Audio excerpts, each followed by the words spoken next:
This person had said that their child had come to youth group and that they were just a lesbian and that I was trying to convince them that they were trans, which I would never do. And so I can think of a few things that happened. Either their child, I asked them for their pronouns, again, because oftentimes, pronouns would change.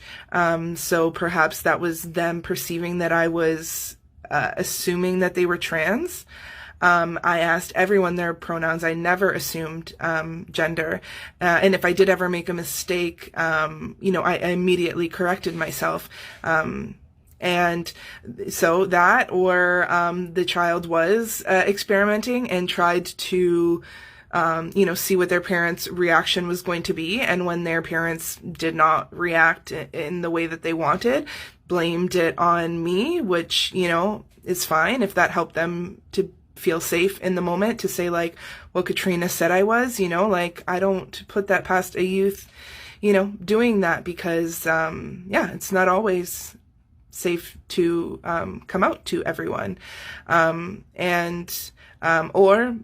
option C is that the parent just made this up because they knew that this is what would really crush me to find out and to be putting out there, because I would never do that. And the person who I think it is who did that, when I look back at the messages of when their parent first messaged me, they said that their child was a lesbian. And then when the child was in programming, they chose to do they identified with trans symbols when they, produced artwork. So, and I had an issue with this parent. So I think that this parent is now, continuing years later to try to,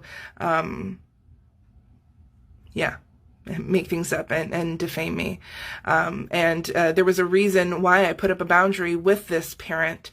And I am allowed to do that when I am not being, when I do not feel safe around others. And this parent had made multiple comments online, and when we were in settings together, that I did not agree with, and had made other friends of mine feel this way too. So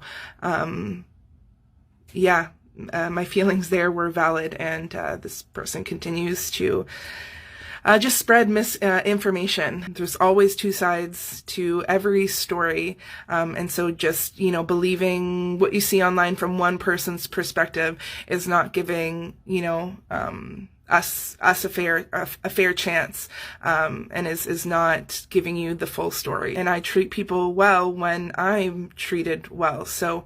And also, not every organization is for everyone. We're criticizing me for saying that we were going to do that when I don't have a degree in social work.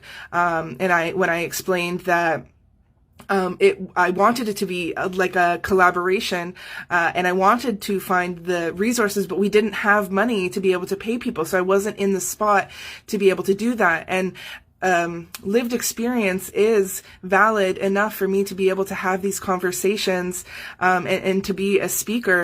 If there were people who, again, wanted to work with us but made me feel said way, I'm not obligated to continue to work with them if they don't make me feel good, or if our values or energies don't align.